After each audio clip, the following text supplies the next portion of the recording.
1 cup ration ಅಕ್ಕಿನ ಉಪಯೋಗಿಸ್ಕೊಂಡು ತುಂಬಾ ರುಚಿಯಾಗಿರುವಂತಹ ಸ್ವೀಟ್ನ ಹೇಗೆ ಮಾಡೋದಂತ ನೋಡೋಣ. ಮೊದಲಿಗೆ ಇಲ್ಲಿ ನಾನು 1 ಕಪ್ ಆಗೋಷ್ಟು ರೇಷನ್ ಅಕ್ಕಿನ ಒಂದು ಪಾತ್ರೆಗೆ ಹಾಕ್ಕೊಳ್ತಾ ಇದ್ದೀನಿ. ರೇಷನ್ ಅಕ್ಕಿ ಆಗಿರೋದ್ರಿಂದ ಒಂದು 3-4 ಸಲ ತೊಳೆದು 2 ಗಂಟೆಗಳ ಕಾಲ ನೆನೆ ಹಾಕ್ಕೊಂಡಿದ್ದೆ. ಈಗ ಅದನ್ನು ಮಿಕ್ಸರ್ ಜಾರಿಗೆ ಸೇರಿಸ್ಕೊಂಡು 1 ಕಪ್ ಆಗುವಷ್ಟು ತೆಂಗಿನಕಾಯಿ ತುರಿ, 1 ಕಪ್ ಆಗುವಷ್ಟು ನೀರನ್ನು ಸೇರಿಸ್ಕೊಂಡು ನುಣ್ಣಗೆ ಪೇಸ್ಟ್ ಮಾಡ್ಕೋಬೇಕು.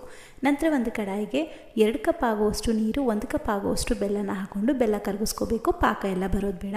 ಬೆಲ್ಲ ಕರಗಿದ ಮೇಲೆ ಅದನ್ನು ಫಿಲ್ಟ್ರ್ ಮಾಡ್ಕೋಬೇಕು. ಫಿಲ್ಟ್ರ್ ಮಾಡಿ ಅದಕ್ಕೆ ರುಬ್ಬಿಟ್ಟಿದ್ದಂತಹ ತೆಂಗಿನಕಾಯಿ ಹಾಗೆ ಅಕ್ಕಿ ಪೇಸ್ಟನ್ನು ಸೇರಿಸ್ಕೊಳ್ತಾ ಇದ್ದೀನಿ. ಇದ್ರ ಜೊತೆಗೆ 1 ಕಪ್ ಆಗುವಷ್ಟು ಮಿಕ್ಸರ್ ಜಾರ್ ತೊಳೆದಿದ್ದಂತಹ ನೀರನ್ನು ಸೇರಿಸ್ಕೊಂಡು ಇದು ಗಂಟುಗಳಾಗದಿರೋ ರೀತಿ ಗಟ್ಟಿಯಾಗೋವರೆಗೂ ಚೆನ್ನಾಗಿ ಇದನ್ನು ಕೈಯಾಡಿಸ್ಕೊಳ್ತಾ ಬರಬೇಕು. ಅಕ್ಕಿ ಆಗಿರೋದ್ರಿಂದ ತುಂಬ ಬೇಗ ತಳ ಹಿಡಿದು ಗಂಟಾಗುತ್ತೆ, ಹಾಗಾಗಿ ಸ್ವಲ್ಪ ಇದನ್ನು ಚೆನ್ನಾಗಿ ಕೈಯಾಡಿಸ್ಕೋಬೇಕಾಗತ್ತೆ. ಈಗ ಇದಕ್ಕೆ 1 ಸ್ಪೂನ್ ಆಗುವಷ್ಟು ತುಪ್ಪನ ಹಾಕ್ಕೊಂಡು ಪ್ಯಾನ್ ಬಿಡೋವರೆಗೂ ಇದನ್ನು ಚೆನ್ನಾಗಿ ಈ ರೀತಿಯಾಗಿ ಬೇಯಿಸ್ಕೋಬೇಕು. ನಂತರ ತುಪ್ಪ ಸವರಿರುವಂತಹ ತಟ್ಟೆಗೆ ಈ ಮಿಶ್ರಣನ ಹಾಕ್ಕೊಂಡು ಎಲ್ಲನೂ ಒಂದು ಲೆವೆಲ್ಗೆ ಮಾಡಿ